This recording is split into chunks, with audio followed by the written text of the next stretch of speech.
Good morning. So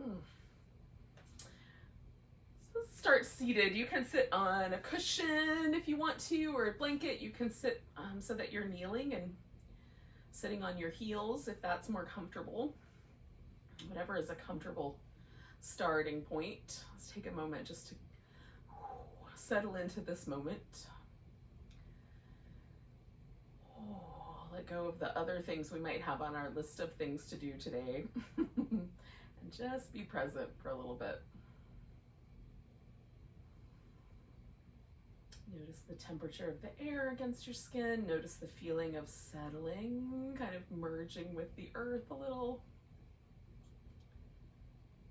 The breath.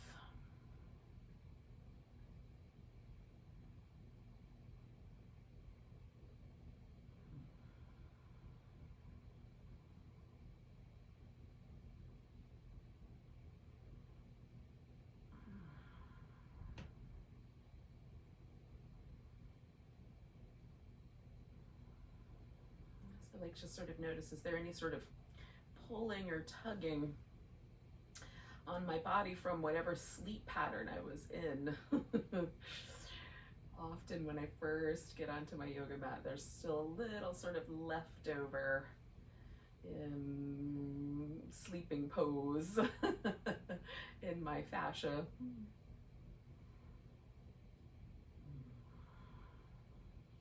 Take 2 more breaths.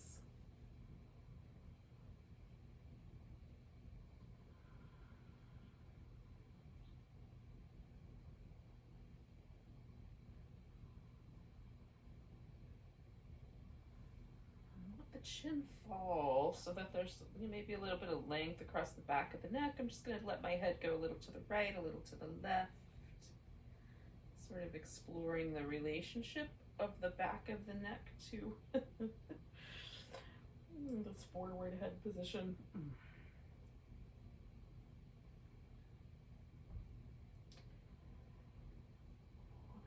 My head come up over one shoulder. Now I've got more of kind of a side of the neck sensation.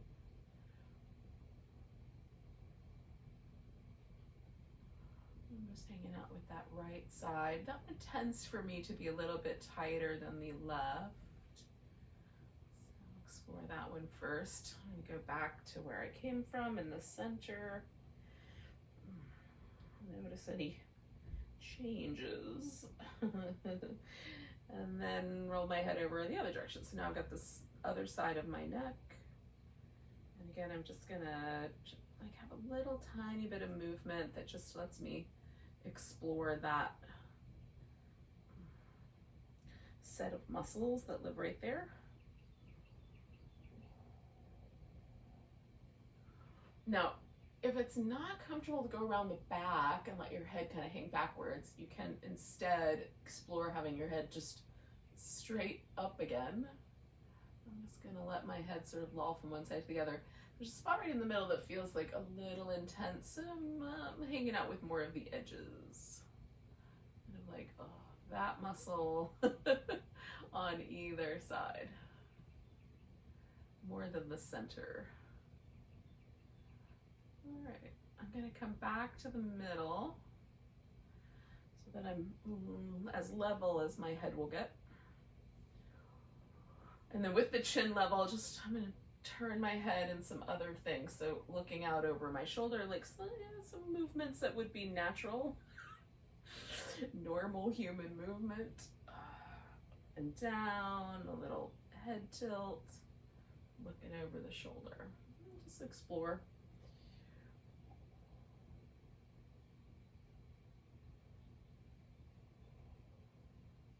More of those. Sometimes there's some sound that accompanies that. Little crinklies.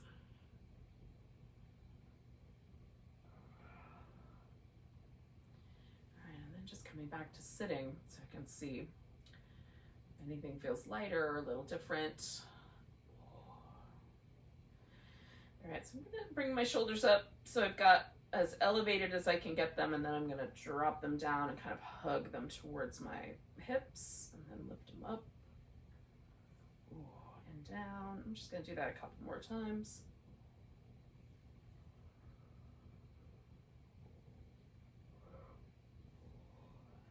gonna do this movement, which is protracting, kind of bringing the shoulder blades as far off the edges as I can, and then retracting, squeezing them together. So bringing them forward and back. So I'm just isolating these little movements in the shoulder, even though normally the shoulder doesn't necessarily do one of these movements at a time. Just isolating them so I can feel the muscle layers. Okay, now I'm gonna do a little bit of rotation here on one shoulder and then the other. Trying to rotate the shoulder forward and then as far back as it'll go.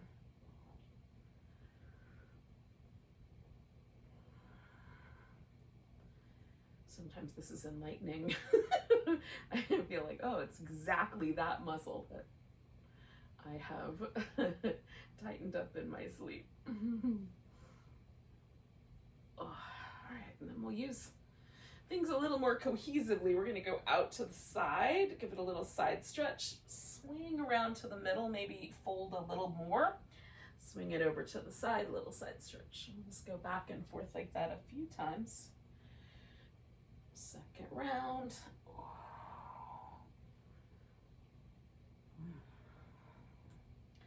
And last round on this side going.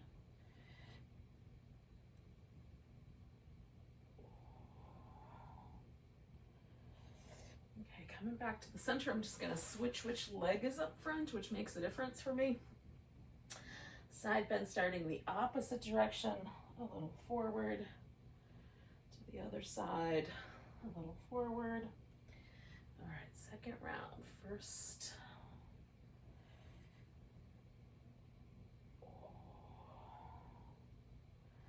And then one more time.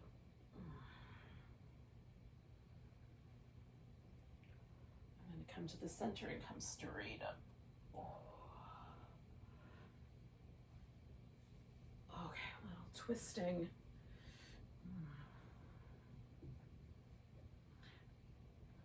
Sort of washing machine twisting right now, just super light, trying to feel the movement of that twist and where I can get a little bit more of a freedom, a little bit more of a fluid movement going if possible.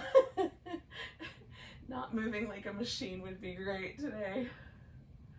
I'm gonna pause with a twist go in one direction.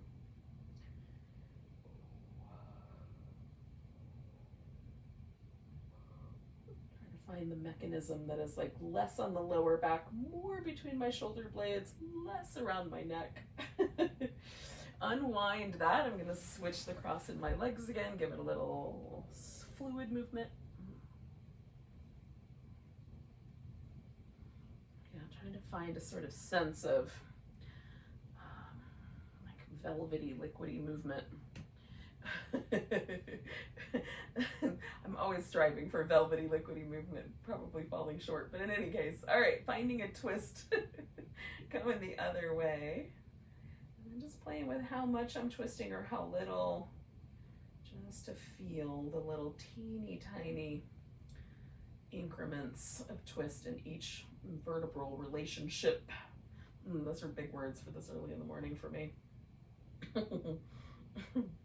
All right, we'll let it go. All right, so I'm going to come up to all fours and translate this as best I can into some little cat tuck and tilt movements. If you would rather stay seated and do the little cat tucks and tilts, you can do that.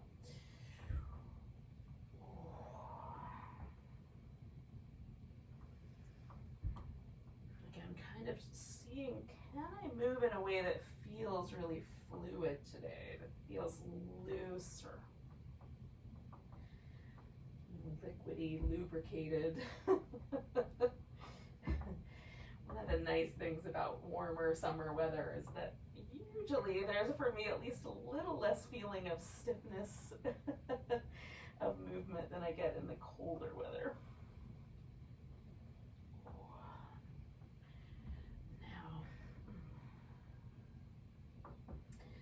Find our way onto our feet. So I'm gonna get myself into downward dog, spend a little bit of time there. If that's not your jam, for whatever reason you're avoiding downward dog, you can get on your feet in another way. Maybe explore a squatting pose or something else that you like.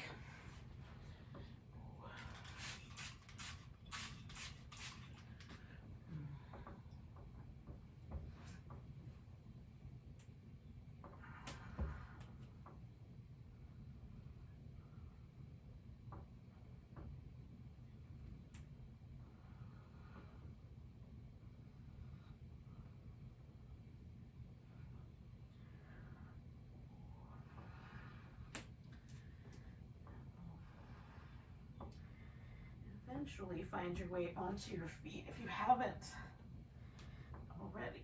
There's no rushing you if you want to spend a little more time or a little less time with that. Just spend the right amount of time for you. What does it feel like is the right amount?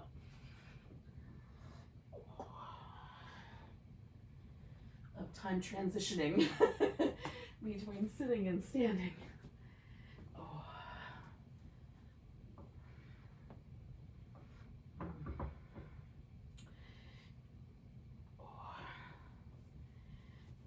Eventually finding a mountain pose that seems at least, mostly like a mountain pose. I always find it interesting to notice how mountain pose changes over the course of the practice. So the first one for me is often a little tight in the calves and feels a little bit, lopsided, just a little, like it feels like I want to lean in one direction more than the center.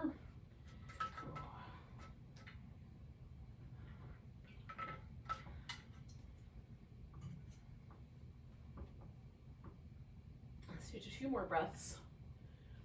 Just feeling mountain pose as you make little minor adjustments.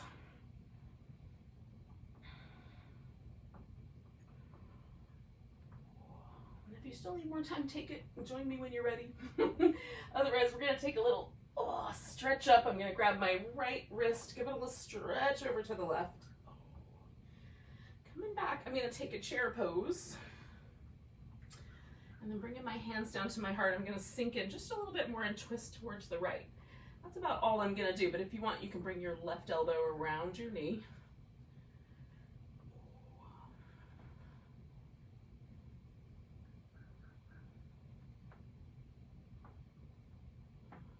One more breath. Coming back to the center, I'm going to stand up on my right leg, picking up the left foot, and then I'm going to step out, kind of take a wide angle to begin with. So you can have your feet turned out a little bit more, in a little bit more, whatever's the more comfortable wide angle shape. I'm going to fold forward. Now you might stop halfway, you might let yourself dangle. I'm going to come up about halfway, whatever that means. Right? If you stopped at halfway, you'll go above that mark. If you fold all the way forward, you might come to a sort of sense of what halfway is, coming up halfway. Exhaling, folding in some amount. And then one more time, inhaling up about halfway. Exhale, folding in. Now, I'm going to come up to that halfway mark and spin my feet so that I'm coming into a triangle. So I've got my right toes turned all the way towards the front of my mat. And the left toes kind of follow in my left hip. You can look up, you can look down, your arm can be extended, you could do a half bind. Sometimes over the ear feels kind of fun. One more breath. All right, we're going to bend the front knee. Come into a half moon balance. I'm just going to reach that right arm out. Pick up my left foot. Find that little half moon. Stack in the hips as best you can. When you're ready, bring your left foot to the ground. Come up about halfway and fold. And then we'll come all the way to standing. Nice big stretch.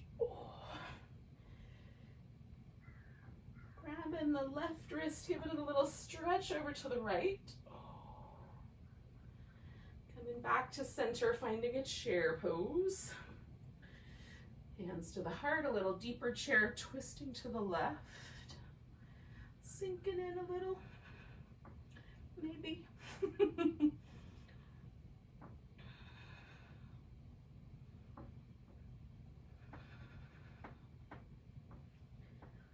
One more breath. It feels like a creaky old building. I'm going to stand up on my left leg and step out with my right foot. Finding that wide angle again, folding forward. And again, depending on what your forward bend is like, inhale up about halfway. Exhale and fold in. Inhale up about halfway. Exhale and fold in. One more time. About halfway. Exhale and fold. We're going to do that little fiddling. So I'm going to come back up about halfway, turn my left toes towards the top of the mat. Find the triangle.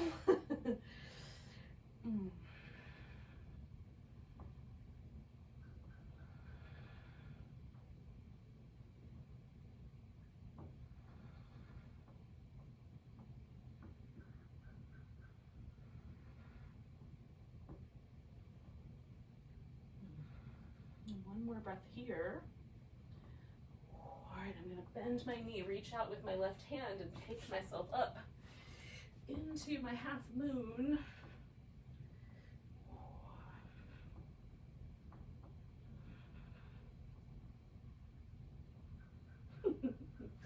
When you're ready, put your right foot on the floor, maybe fold a bit more, and then come all the way to standing.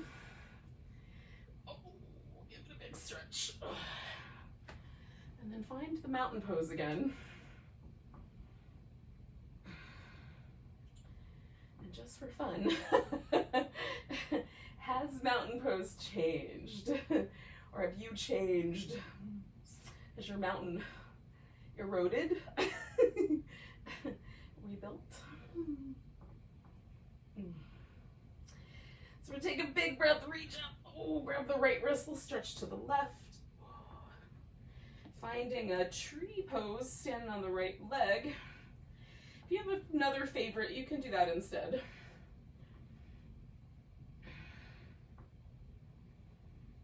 All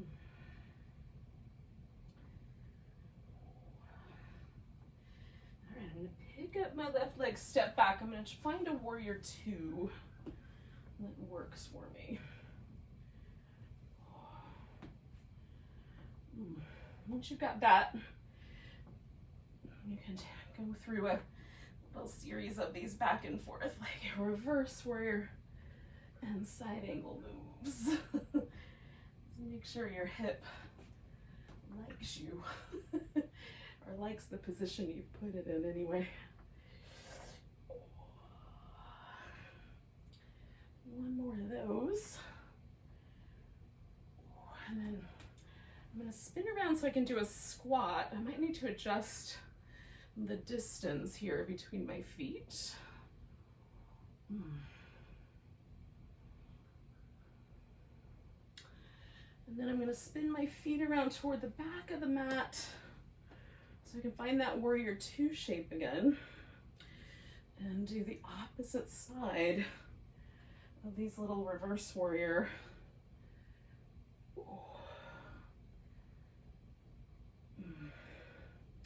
Side angle. That one took a while to emerge out of my brain. One more of those. Now, the tricky bit is going to be stepping toward the back of the mat into a tree pose, standing on the left leg. It might take more than one step or one try.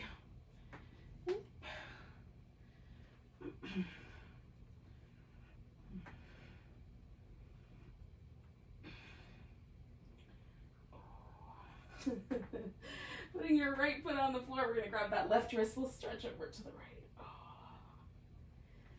And then find your mountain pose. Now we're Facing the other way, does that make a difference? Oh. Now, the theory is that we're going to squat, sit on the mat, and do a boat pose. That might be one fluid motion. It might be a sequence of motion like it will be for me. But we'll do each of the components. First, a squat.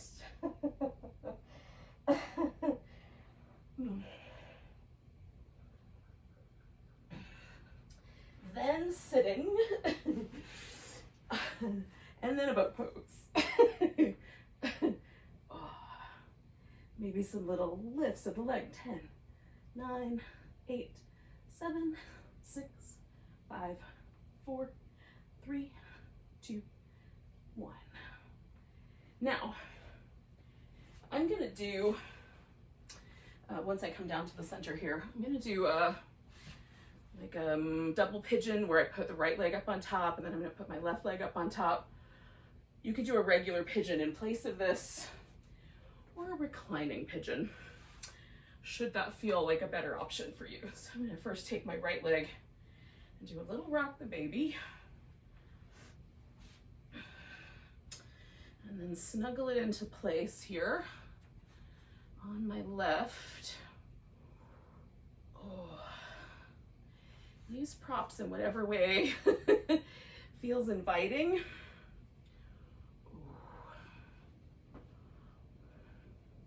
It might be best to sit up. You might want to do a little side stretch here and come back around to that shape.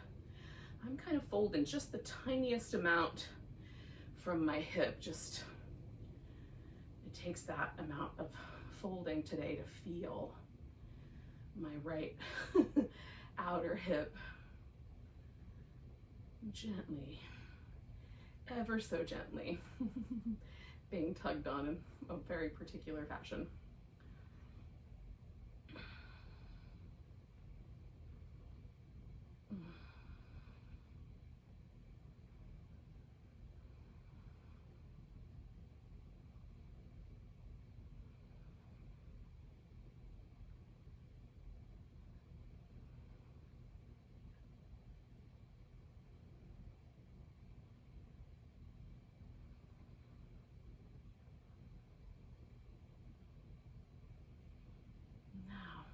Taking a big breath coming up.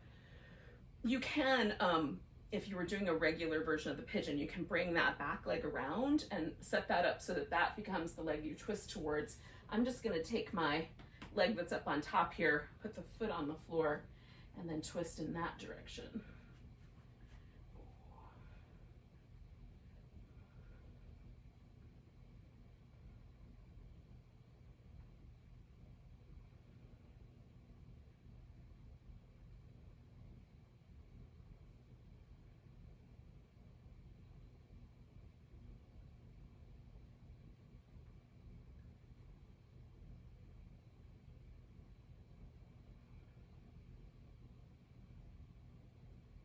Okay, one more breath.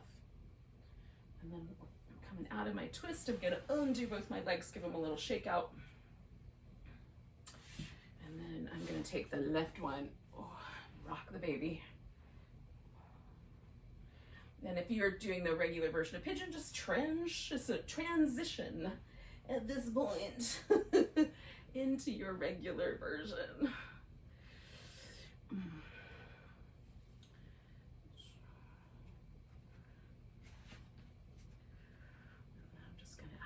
A little bit of a forward bend. Maybe you're adding a little bit of a side bend or sitting straight up, or you've done a whole different thing for yourself.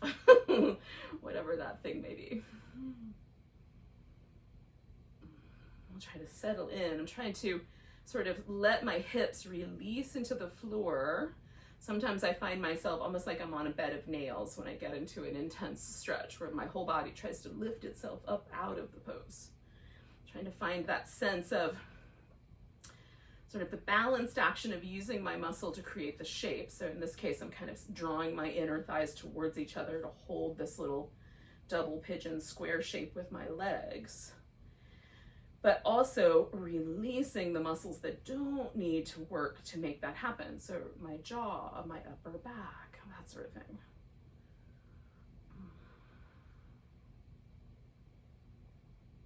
So that I'm letting myself kind of find that earthing, kind of grounding quality along with the quality of, intentionally creating the pose with my legs. Hopefully that makes sense. I don't feel very articulate this morning, but hopefully it makes sense.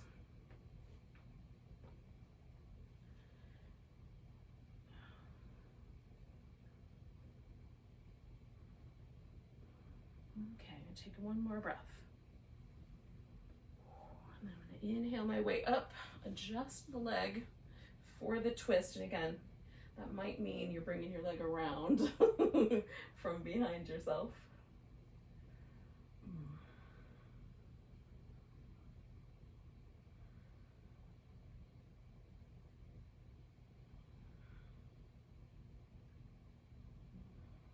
A couple more breaths. Just noticing there's more ease in my twist this time than there was the first round of movement we did. So nice big inhale. We'll unwind everything, come back to where we started. So there's kind of a sort of like mountain pose, but seated. There's kind of starting point. We could come all the way around full circle and see if there's more ease or just a different sense of being embodied. So thanks for joining me for some flow yoga this morning. Take a nice big breath. Exhale. Namaste, friends.